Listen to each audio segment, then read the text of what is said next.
SpectreVision Radio. You're not going to believe this, but you have not one, not two, but 3 worms or parasites writhing around in your body right now, actively trying to kill you, but not in the way you think. Did I say worms? I meant corpses. Hey, I'm Teresa Matsura, and you're listening to Uncanny Japan. I'm the author of the Book of Japanese Folklore and, coming soon, the Yokai Oracle Deck. The deck is 60 yokai, beautifully illustrated by Michelle Wong, that I paired with 60 wise Japanese sayings. These are phrases and idioms that I've collected and fell in love with over the years, and they eerily and perfectly fit with the spirit of the yokai I paired them with. So it's an oracle deck with wise advice, but also great for Japanese language learners. Think of all those words and phrases in Japanese that we don't have translations for in English. So 60 of those, and I explain their nuanced meanings too. Let's move on from tsundoku and kintsugi. You can pre-order anywhere you'd like, and pre-orders are hugely helpful for a writer like me. So, the Yokai Oracle Deck by Teresa Matsura. And remember, there are ad-free versions of this show up on the Uncanny Japan Patreon page for Kitsune tier and above. That's along with all sorts of other content. Handmade postcards, bedtime stories read by me, Japanese soundscapes, recipes, etc. Alrighty then, let's talk about body worms. I finally got to go on a walk again. All of August has just been too hot. I still can't go outside anywhere near noon because even though it's September in Japan, we're still having danger zone and heat stroke alerts almost daily. So it's a good thing that I'm awake around 3 or 4 a.m. and sometimes step outside to check on the moon and the night sky, see what they're up to. Because when I did that the other day, it was a wee bit nice outside. Walking weather. I guess you have to picture this. I live around rice fields mostly. There are some houses, of course, along the main road that leads to the 7-Eleven and a micro grocer that sells meat that I strongly encourage you to sniff before you buy.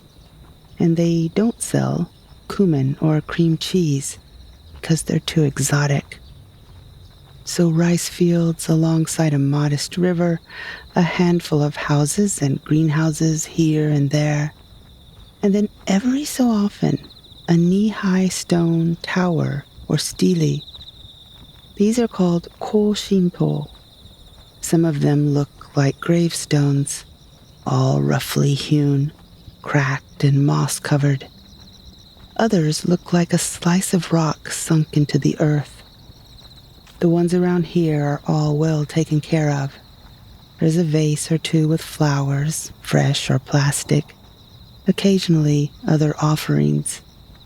They're swept and neat because some sweet person living nearby tends them because they want to.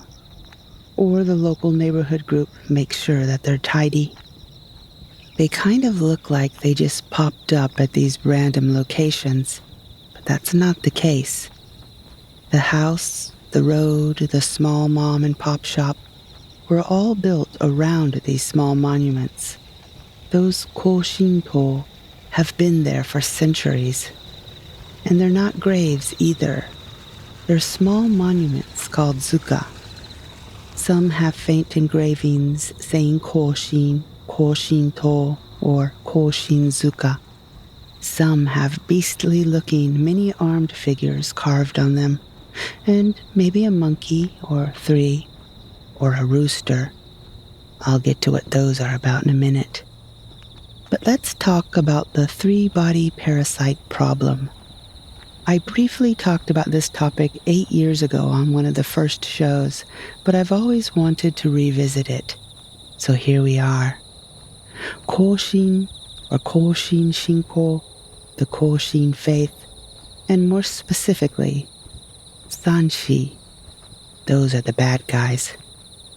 First, let's start with that outlandish statement I made that we, all of us living people, have 3 worms or parasites inside us right now, and they're up to no good.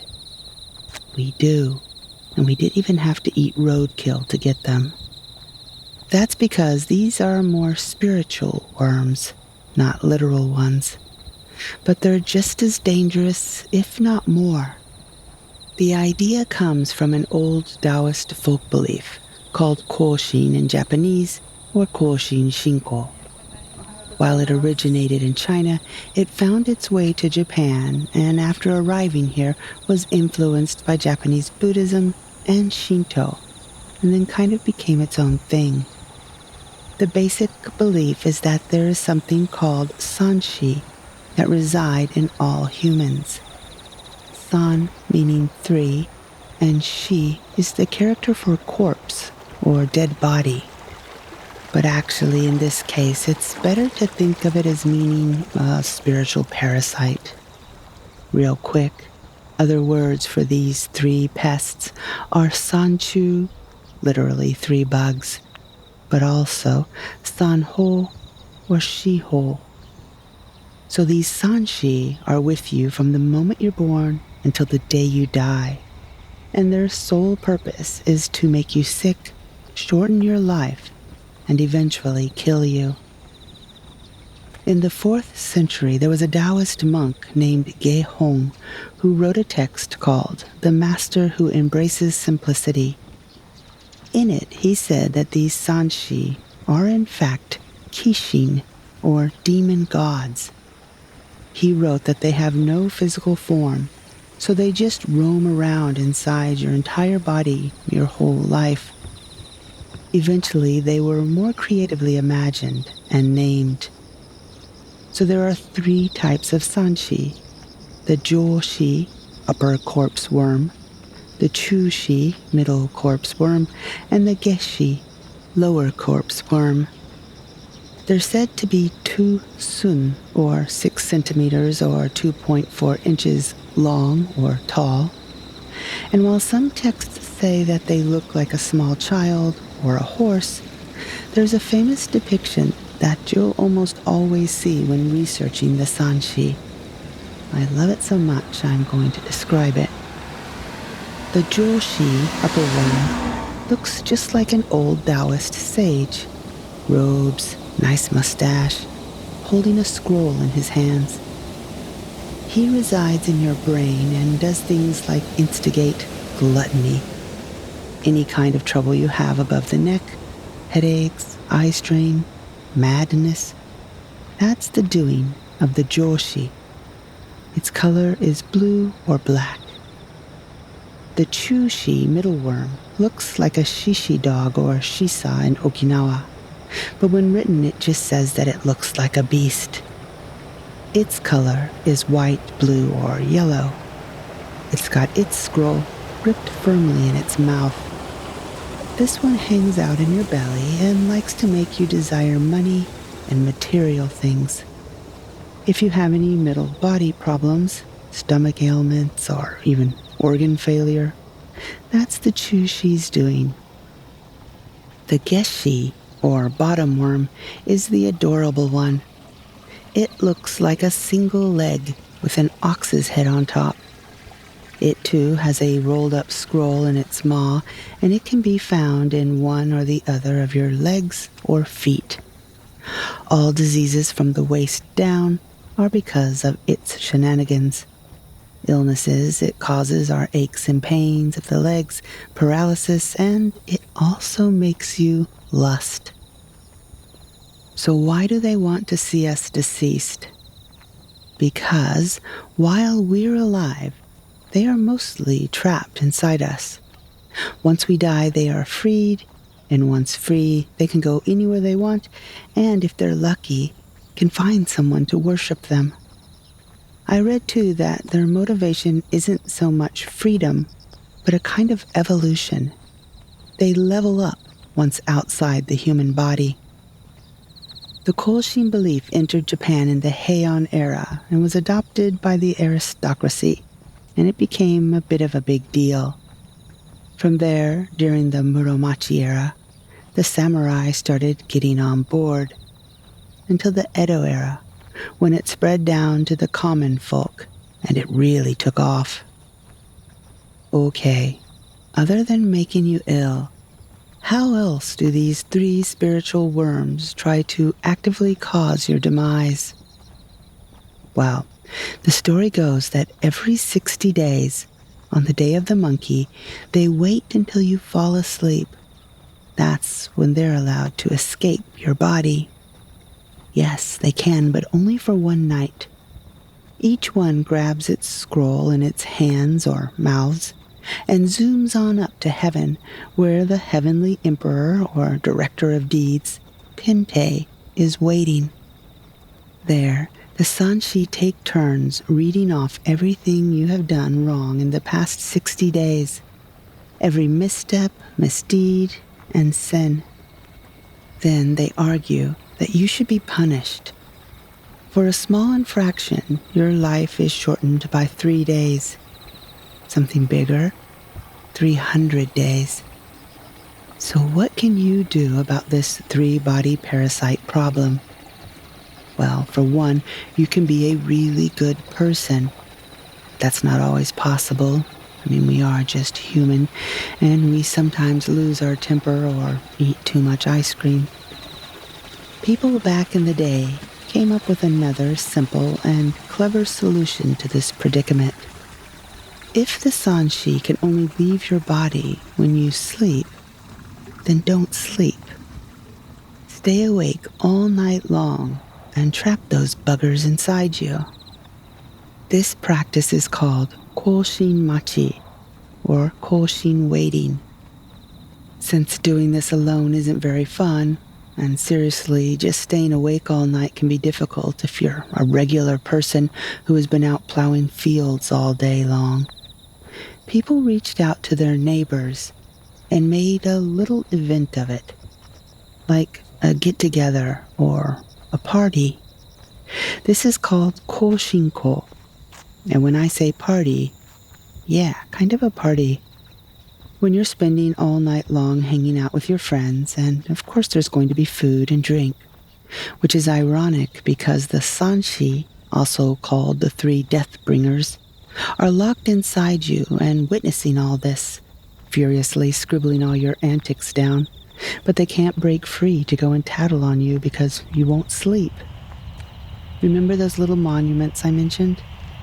In some areas, after a group, a kōshin-ko, continued for 3 years, they would erect one. There were different reasons, but it was a thing to do to build these little monuments for kōshin.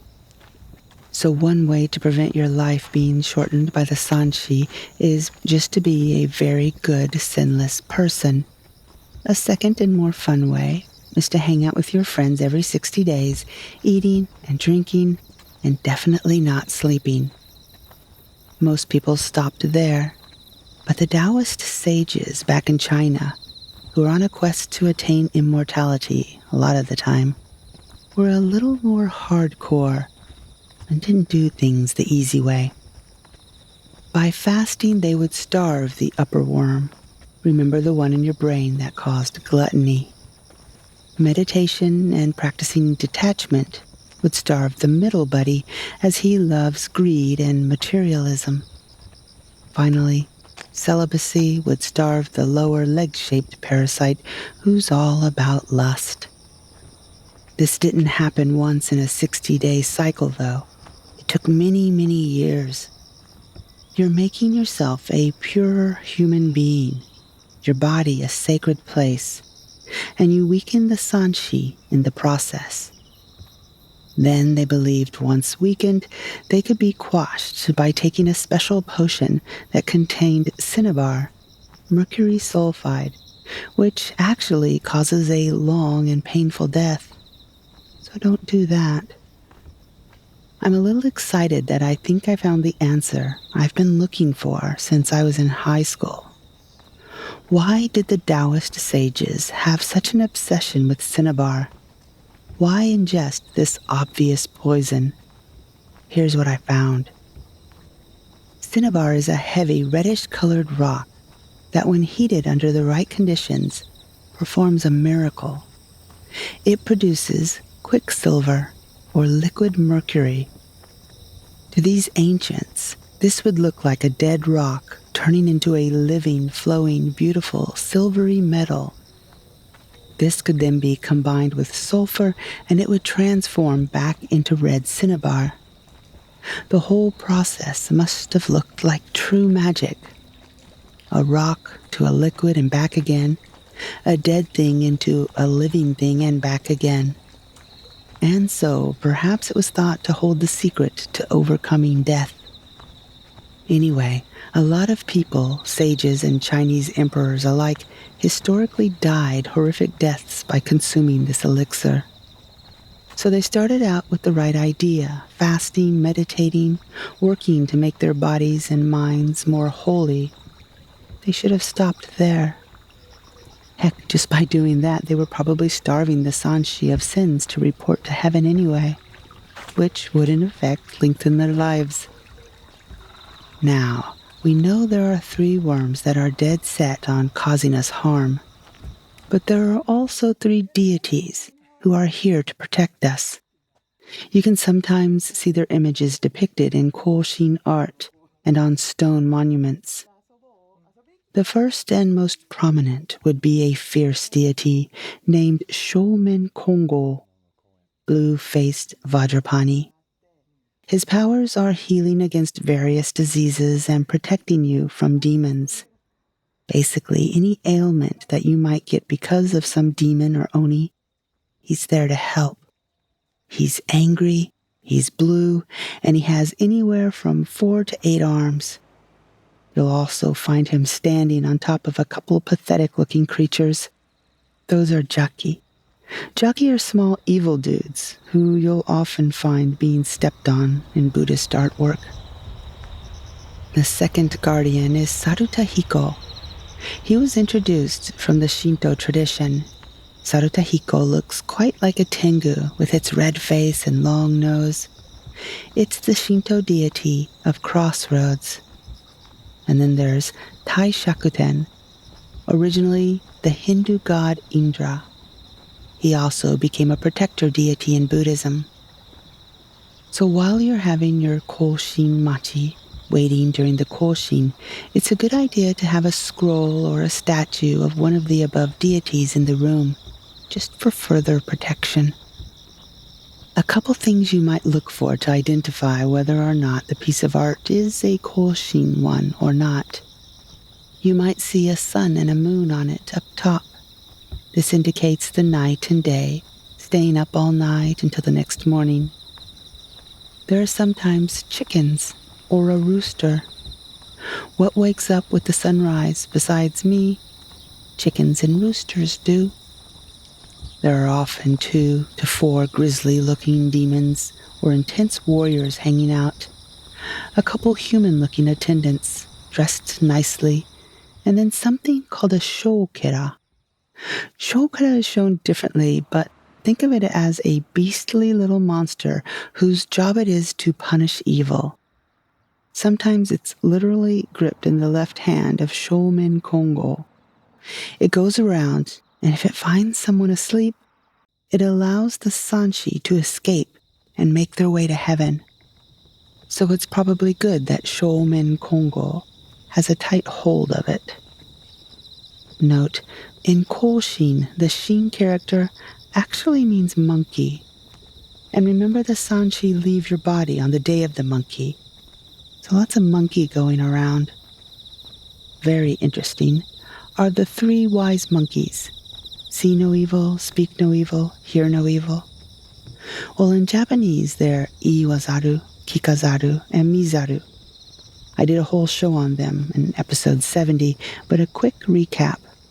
The Japanese version doesn't have evil in the name. It's more see not, say not, hear not. And it's also a play on words. Saru means to expel or drive out or drive off. But the same pronunciation with a different kanji means monkey, saru. So by invoking, for lack of a better word, the 3 monkeys, perhaps they pass their traits along to the 3 parasites. So now, if and when the Sanshi do flee your body to report your misdeeds up in heaven, they didn't see anything, didn't hear anything, and certainly can't say anything. So you're safe. Phew. Okay, now you know about the 3 deadly spiritual parasites who are right at this moment writing down every evil deed you're doing, every evil thought you're thinking. And you know you can either straighten up and fly right, or just stay up all night and keep them trapped inside your body every 60 days for the rest of your life.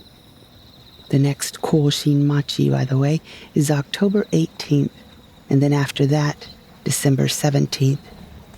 I'm totally not encouraging this. It's more of a for educational purposes only. I don't want any phone calls from any bosses or teachers. I'm a believer in a good night's sleep. Okay, let's end on something fun. Language. The Sanshi are 3 worms or bugs that dwell inside you, right? Well, there are quite a few sayings in Japanese that reference them, calling them mushi or bug. And if you didn't know that's what the saying is referencing, you'd be a little confused. But now that you do know the background, it'll be easier to remember and impress your friends by using the sayings in casual conversation. Let's just do a couple. The easy one, mushi ga ii.